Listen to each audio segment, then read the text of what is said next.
خب میریم برای باز کردن به قولی آنباکسینگ چارجر را پاور 90 وات و USB-C.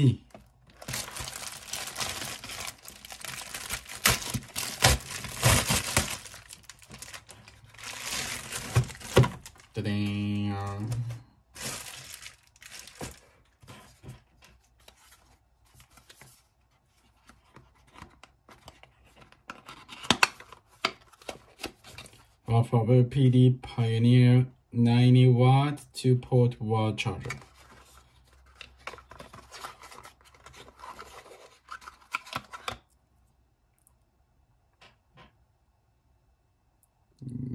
یه کیبل USB-C به USB-C داخلشه.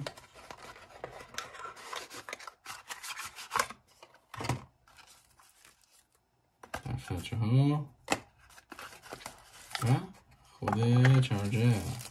او سنگینه، کوالیتی خوبی داره. Solid and premium. I like it. USB-C و قبلا هم که پاور بانک با پاور 26800 میلی آمپر همراه با پاور دلیوری USB-C USB-B و 2 تا USB-A داره که میتونی همزمان با USB-B و USB-C همزمان چارجش بکنی.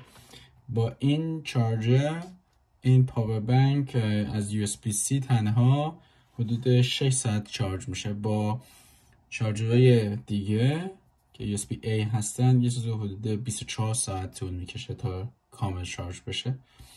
USB-B هم که کنارش بزنی یه مقدار کمی کمکش میکنه، اما اگه بخوای با USB-B تنها چارج بکنی برای همیشه طول میکشه. Take it forever. خیلی زمان میگیره، شاید 2 روز 3 روز طول بکشه تا فول چارج بشه با USB-B.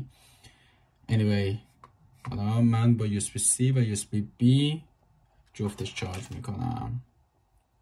این هم که چارجرمون PD و مشخصاتی که اینجا نوشته چی نوشته؟ را پاور PD Pioneer 90 watt 2-port wall jack charger model RP PC 128 input 100 to 24 watt 50 to 60 hertz 2 ampere made in China.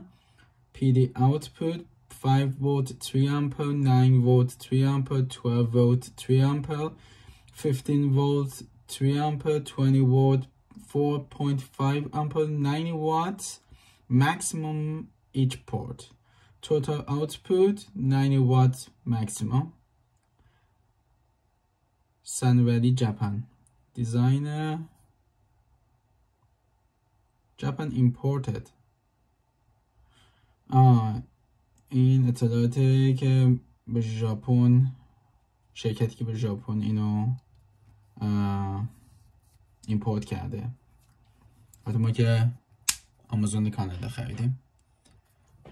بسیار هم عالی. متشکرم. ممنونم که تماشا کردید.